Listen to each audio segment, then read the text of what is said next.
ہر ایک نے آپ کی خدمت میں کوئی نہ کوئی تحفہ دیا ہے. میرے پاس اور تو کچھ نہیں ہے، یہ بیٹا لائی ہوں، اگر مہربانی کریں تو قبول کر لیں، میری آس امید پوری ہو جائے گی. آپ اپنے بچوں کو دیکھیں، کسی کو بچہ دینے کے لیے تیار ہیں آپ؟ حضور صلی اللہ علیہ وسلم نے چپ کر کے بچہ دے دیا. جتنی دیر وہ بیٹھی رہی، واپس گئی تو خالی ہاتھ گئی. اب آپ میں سے جو مفتی ہے، فتوے باز ہے، وہ سوچے کہتے حضور نے باغ ہی رکھ دیا، چلو وہ جذبات چاہ گئی. حضور کا خیال کرے نا، ابھی بیوہ عورت ہے، کلا پتر ہے، وہی گیم کی تو ہے. فتوے باز ذرا فتوے لگائے. خدا کی قسم، جس طرح دینے والی سوچ سمجھ کے آئی تھی، لینے والا بھی کوئی بچہ نہیں تھا، کائنات کا سردار. مہمان کو بہتر سے بہتر انٹرٹینمنٹ کرتا ہے. دیکھتے ہیں ذرا، آپ صلی اللہ علیہ وسلم جب مدینہ طیبہ پہنچے تو لوگوں نے حضور کا استقبال کس انداز میں کیا. گرامی قدر حاضرین، حضور مدینے پہنچ گئے اور ایک بات اس واقعہ سے ہٹ کے کرتا ہوں. مسجد قباء سے جب حضور مدینے شہر کی طرف چلے تو حضور کو دیکھنے والے اپنے بھی تھے، پرائے بھی تھے. اچھا، حضور کی جسم اقدس پہ، چہرہ اقدس پہ، آپ کی چال پہ، آپ کے دیکھنے پہ اللہ تبارک و تعالیٰ کا حسن و جمال کوئی یوں پلٹا ہوا تھا کہ اگر کوئی ایک دفعہ حضور کو دیکھتا تو بس ایک دفعہ مل کے پیچھے نہ ہٹ جاتا، اس کے دل میں پھر محبت پیدا ہوتی، لائن میں پھر لگ جاتا.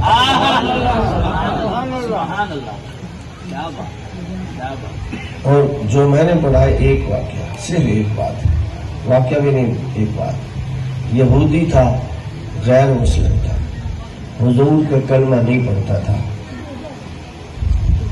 حضور کا نہ عاشق تھا نہ دشمن تھا، غیر مذہب کا تھا. مثلا جیسے استاد صاحب بیٹھے ہیں، یوں گزرا اور اس کی نظر حضور کے چہرے کے ایک طرف پڑی، ہاتھ ملا کے پیچھے ہٹا تو بھاگ کے پھر آگے آنے لگا. تو کسی صحابی نے پوچھا، ابھی تو ملا ہے، پھر لائن میں لگنے کی کیا ضرورت ہے؟ کہتے ہیں جو حضور کے چہرے کی سائڈ میں نے دیکھی ہے اس میں کشش اتنی تھی، میرا دل کرتا ہے دوسری سائڈ کی.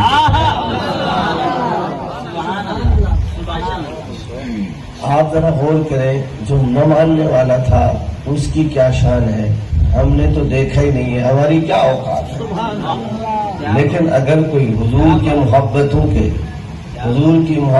کے خواب اپنی آنکھوں میں، اپنے دماغ میں، دل میں سجائے اور نہ دیکھے بھی، نہ دیکھ کر بھی اگر آنکھیں بند کر کے حضور کی طرف توجہ کرے تو حضور کے چہرے پر انوار کی کرنیں آنا شروع ہو جاتی ہیں، بشرطے کہ ہماری توجہ ہو. حضور مدینے پہنچے تو آپ صلی اللہ علیہ وسلم کو ہر ایک صحابی نے اپنی اوقات اور اپنی حیثیت کے مطابق تحفہ دیا. بس اب میری تقریر شروع ہو گئی ہے. جب میں آپ کو کہہ رہا ہوں کہ ایک واقعہ آپ کو سناؤں گا، بس ایک ہی سناؤں گا، میری تقریر اب شروع ہو گئی. ہر ایک نے حضور کو تحفہ دیا. تحفے کی مالیت کیا تھی، اوقات کیا تھی، اچھا تھا کہ ماڑا تھا، جیسا بھی تھا، جس سے جو کچھ ہوا حضور کی بارگاہ میں پیش ضرور کیا. اچھا آپ دیکھیں، تحفہ دینے میں کسی کے پاس کھجور کا ایک دانہ بھی تھا نا تو حضور کی بارگاہ میں ایک دانہ بھی لے گیا. اب آپ دیکھیں کہ کھجور کا صرف ایک دانہ، آپ خود سوچیں بھلا کوئی ایک دانہ بھی تحفہ دیتا ہے. لیکن قربان جائے حضور کی ذات اقدس پہ، کسی نے ایک دانہ بھی دیا ہے تو حضور نے انکار نہیں کیا، باتیں نہیں کی، تانے نہیں دیے کہ یار یہ کیا کیا، میں کوئی ایک دانے کے لیے بھوکا بیٹھا ہوں، تو نے میری شان یہی سمجھی ہے، میں کوئی محتاج ہوں، نہیں تھا تو نہ لاتا، میں نے کب خواہش کی ہے کہ تو ایک دانہ کھجور کا مجھے تحفہ دینے آ جائے. حضور نے یہ بات نہیں کی. حضور نے ایسے لوگوں کو خود اپنی طرف سے جواب دے کے چپ کرا دیا کہ یار اس کی اس شے کو مت دیکھو، اس کے دل کو دیکھو، اس کے دل کو دیکھو. خیر ہر ایک نے تحفہ دیا. حضور کے ایک جلیل القدر صحابی ہیں جن کا نام ہے حضرت انس رضی اللہ تعالی عنہ. آپ میں سے کچھ لوگوں کے بھائی کا بچے کا نام انس ہوگا، لوگ انس بولتے ہیں. انس نہیں ہے انس، نون کی زبر کے ساتھ. حضرت انس رضی اللہ تعالی عنہ. حضرت انس یتیم تھے. ماں کا نام ہے ام سلیم، آخر میں میم ہے، ام سلیم. یہ اتنی غریب تھی، ایک روایت میں 3 مہینے اور ایک روایت میں 6 مہینے. 6 مہینے گزر گئے، حضور کو تحفہ دینے کے لیے کچھ بھی نہیں تھا. روز دعا بھی مانگتی تھی، محنت بھی کرتی تھی، کوشش بھی کرتی تھی کہ کچھ ملے میں حضور کی بارگاہ میں تحفہ دوں. مدینے کے سارے غلاموں نے حضور کی بارگاہ میں کچھ نہ کچھ دیا ہے، میرا بھی دل کرتا ہے میں کچھ نہ کچھ دوں. لیکن اللہ کی شان، وقت گزرا. بیٹا یہ سائڈ پہ رکھ دو، میں اپنے ٹائم پہ ختم کر دوں گا، آپ کو تنگ نہیں کرتا، مجھے خود بھی بھوک لگی ہوئی ہے. ہاں میں آپ کو تنگ نہیں کرتا، ٹائم پہ انشاءاللہ بات ختم ہو جائے گی. تو بڑی پریشان کہ یار کچھ بھی نہیں ہے،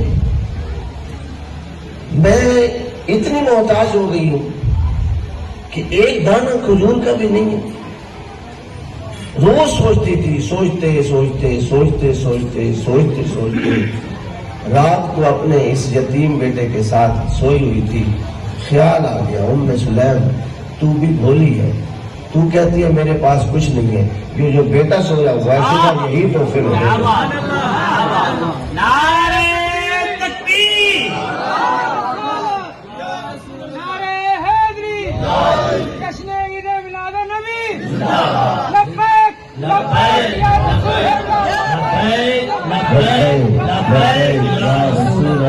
دونوں ہاتھوں کو بلند کر کے بولیے لبیک لبیک لبیک یا رسول اللہ، لبیک لبیک لبیک یا رسول اللہ. تاجدار ختم نبوت. دل پہ ہاتھ رکھو اور سوچو. بیوہ عورت ہے، ایک ہی بیٹا ہے، ساتھ سلاتی ہے، اور آپ جانتے ہیں کہ بیوہ عورت کے لیے ایک ہی بچہ ہو تو وہی اس کا خاوند بھی ہوتا ہے، باپ بھی ہوتا ہے، بہن بھی ہوتا ہے، بیٹا بھی ہوتا ہے، دوست بھی ہوتا ہے، پیار بھی ہوتا ہے، پھول بھی ہوتا ہے، سب کچھ ہوتا ہے. لیکن خیال جیسے آیا نا مطمئن ہو گئی. جو 6 مہینے کی پریشانی تھی ختم ہو گئی اور تسلی سے سوئی. اچھی نیند آئی، سارے خیالات وسوسے ختم ہو گئے اور دل میں شکوے ہوتے ہیں، اللہ تو نے ہمیں اتنا غریب بنایا ہے کہ حضور کو دینے کے لیے کھجور کا ایک دانہ بھی نہیں ہے. سارے شکوے ختم. صبح اٹھی، ناشتہ کرایا، بچے کو نہلایا دھلایا، کپڑے پہنائے، بڑے ٹھاٹ کے ساتھ، بڑے اطمینان کے ساتھ بارگاہ رسالت میں حاضر ہوئی اور عرض کی حضور میرے پاس کچھ بھی نہیں ہے، میں بیوہ. بچہ رکھ لیا، ظاہر ہے اب تنہا ہو گئی، کس کے ساتھ کھیلے، کس کے ساتھ لاڈ پیار کرے، کس سے ناراض ہو، کس سے خوش ہو، کس کے ساتھ انگلی پکڑ کے چلے، کس کو ساتھ بغل میں رکھ کے سلائے، کس کو کھلائے، کس کو نہلائے. کچھ بھی نہیں، اکیلی ہے. لیکن پرواہ نہیں تھی. جیسے جیسے وقت گزرا اداسی کی بجائے خوشیوں میں اضافہ ہو گیا. اب دیکھیں حضور کا گھر اتنا دور نہیں تھا. جیسے لوگ بے تاب ہو جاتے ہیں، دیکھنے کے لیے بھی چکر نہیں لگاتی تھی، کہتی تھی حضور کے پاس میرا بیٹا ہے، اس سے بڑھ کر بھی میرے لیے کوئی نام ہے. ہمسائیوں نے اور رشتہ داروں نے تانے دیے. ام سلیم جذبات جا گئی ہیں، کھولی تھی گئی ہیں، یہی جذبات پتر لے آئی ہیں. انہوں نے کہا چپ کرو، میں نے بیٹا دیا ہے تو میں نے کوئی احسان تھوڑا کیا ہے، یہ تو مہربان کا کمال ہے کہ اس نے یہ قبول کر لیا ہے. میں اب پھر آپ ایسے جو مفتی ٹائپ لوگ ہیں نکتہ چینیاں کرتے ہیں، ایک ایک بات پہ اعتراض کرتے ہیں، کوئی 10 روپے میلاد النبی پہ خرچ کر دے، کوئی 100، کوئی 1000، کوئی لاکھ، کوئی فتوے لگاتے ہو، جس نے بیٹا دیا ہے اس کی کیا شان ہے؟ کیا بات ہے، یعنی فتوے لگانے کے لیے آپ کے پاس بڑے موقع ہیں، بڑے سوچتے ہیں یہ کیوں اتنی دیکھیں کب گئی ہیں، کسی غریب کو دے دیتے۔ میں کہتا ہوں حضور بچے تو نہیں تھے، بچے کھلانے والے بھی نہیں تھے، اپنا کو تو کہیں بے کو دے گیا چاہتے، کسی اور کو دے دیتی نا۔ حضور کی آمد پہ خوشی تو بیٹا دیا ہے، قربان جائے۔ وقت گزرا، حضور صلی اللہ علیہ وآلہ وصحبہ مبارک وسلم ایک دن اسی گلی سے گزرے، تنہا بیٹھی ہے، میلے کپڑے ہیں، چہرہ مرجھایا ہوا ہے، اداسیاں ہیں۔ حضور رک گئے، اس وقت تک پردے کی آیت نازل نہیں ہوئی تھی۔ حضور صلی اللہ علیہ وسلم نے ظاہری شکل و صورت کو دیکھ کے فرمایا ام سلیم بڑی غربت ہے، ہاتھ تنگ ہے، پریشان بیٹھی ہو، سنیے ذرا عورت کا جواب جو تنے تنہا ہے، بیوہ ہے۔ کہنے لگی حضور مال کی کمی ضرور ہے لیکن میں غریب نہیں ہوں، مال آتا بھی ہے جاتا بھی ہے، مال کی کمی ضرور ہے لیکن میں غریب نہیں ہوں۔ حضور نے فرمایا کیسے؟ فرمایا حضور آپ جیسے ہمارے آقا ہیں، ہم جیسے آپ کے غلام ہوں، بھلا آپ جیسے آقا کے ہوتے ہوئے میں اپنے آپ کو غریب کہوں؟ جب سے آپ کے دامن سے ہمارا رشتہ ایمان جڑا ہے میں اپنے جیسا کسی کو امیر سمجھتی ہی نہیں۔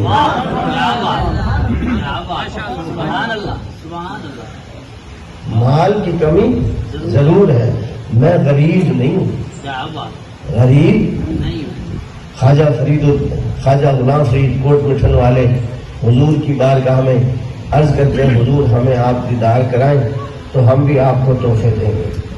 مدینے والوں نے تحفے دیے تو ہم بھی آپ کو تحفے دیں گے۔ فرماتے ہیں شملے دیا سوٹیاں تے جے پور دے چیرے، سوٹیوں سے مراد ہاتھ میں رکھنے والا بیت کی لکڑی ہوتی ہے، اس کو موڑ کے ہاتھ میں پکڑتے ہیں۔ شملے کے بانس مشہور تھے۔ حضور ہمارے ہندوستان میں ہاتھ میں پکڑنے کے لیے جو شملہ کی سوٹیاں ہیں بڑی قیمتی ہیں، بڑی خوبصورت ہوتی ہیں۔ ایک دفعہ دیدار کرائیں، ہم بھی آپ کو جو ہینڈ سٹک ہوگی شملے کی دیں گے، کسی اور چیز کی نہیں دیں گے۔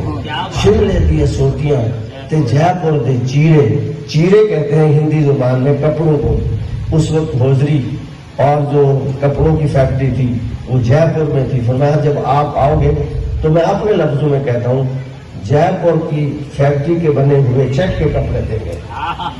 شملے دیا سوٹیاں تے جے پور دے چیرے، لکھ لال نیلم تے پکھراج ہیرے، ان تا غریباں دل تا امیر، ان تا غریباں دل تا امیر، جو کچھ بھی دیسا رجا کے، ایک واری لنگا تو سالی جاتے، داریاں کرے سا سکہ لہا۔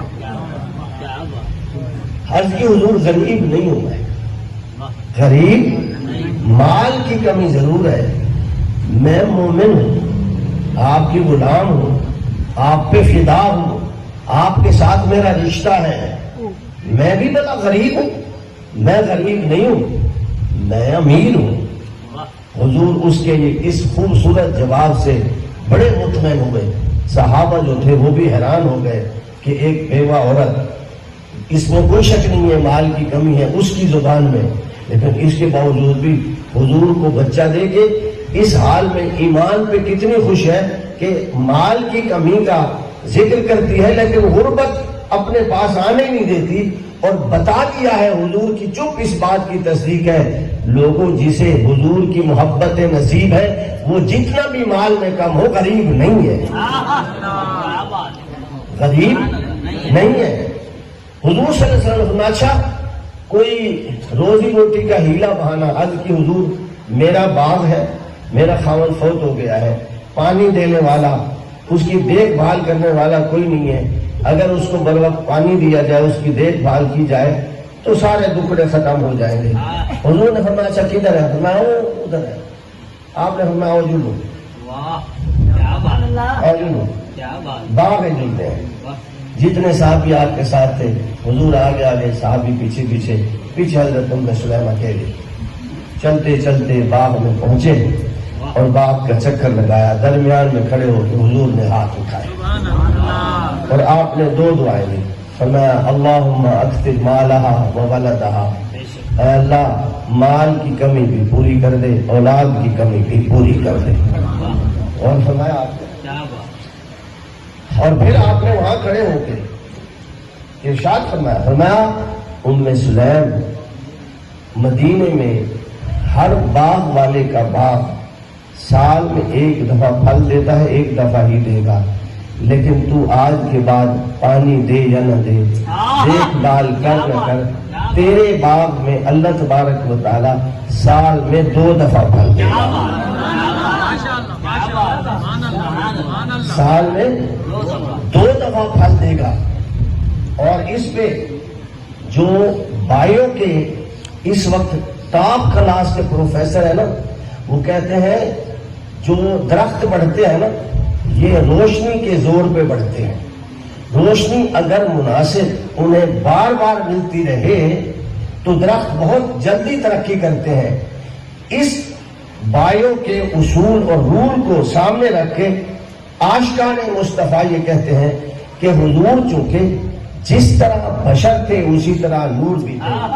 آپ نے کھڑے ہو کر زبان سے یہ کہا اور درختوں کو جتنی روشنی ضرورت تھی حضور ہر درخت کے ہر پودے کو اتنا نور دے کے آئے.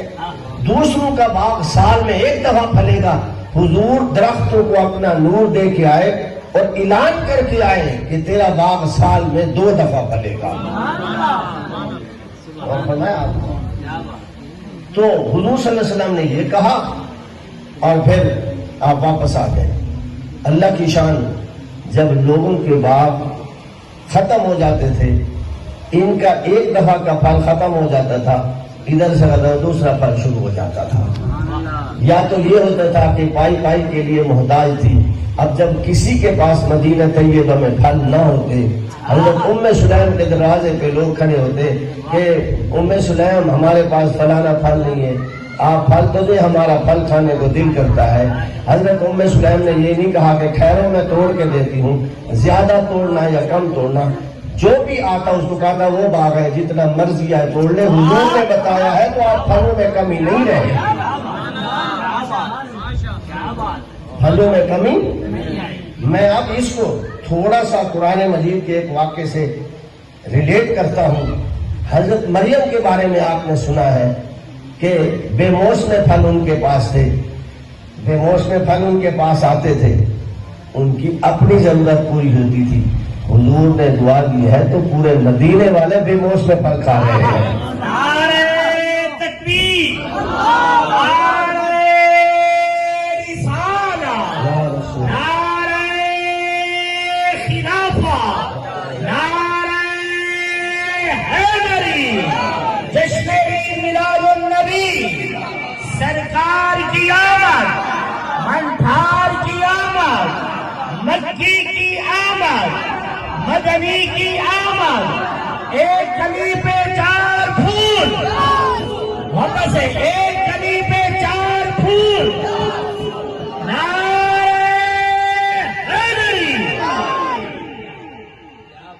یا تو اپنی ضرورت کے لیے کچھ نہیں تھا، اب پورے مدینے کی ٹھیکیدار بن گئے. حضور نے کیسا نوازا ہے. حضور کی آمد پہ خرچ کرنے کو حضور نے کتنا پسند فرمایا ہے. دیکھیے میں بیٹھ کے دعویٰ کروں نا کہ یہ درخت 2 دفعہ پھل دے گا، نہیں ہو سکتا. حضور کی زبان سے نکلنے کی دیر تھی، سال میں 2 دفعہ پھل لگنا شروع ہو گئے. یعنی کہنے کی ضرورت نہیں پڑی، امیر ہو گئی. اچھا دوسری دعا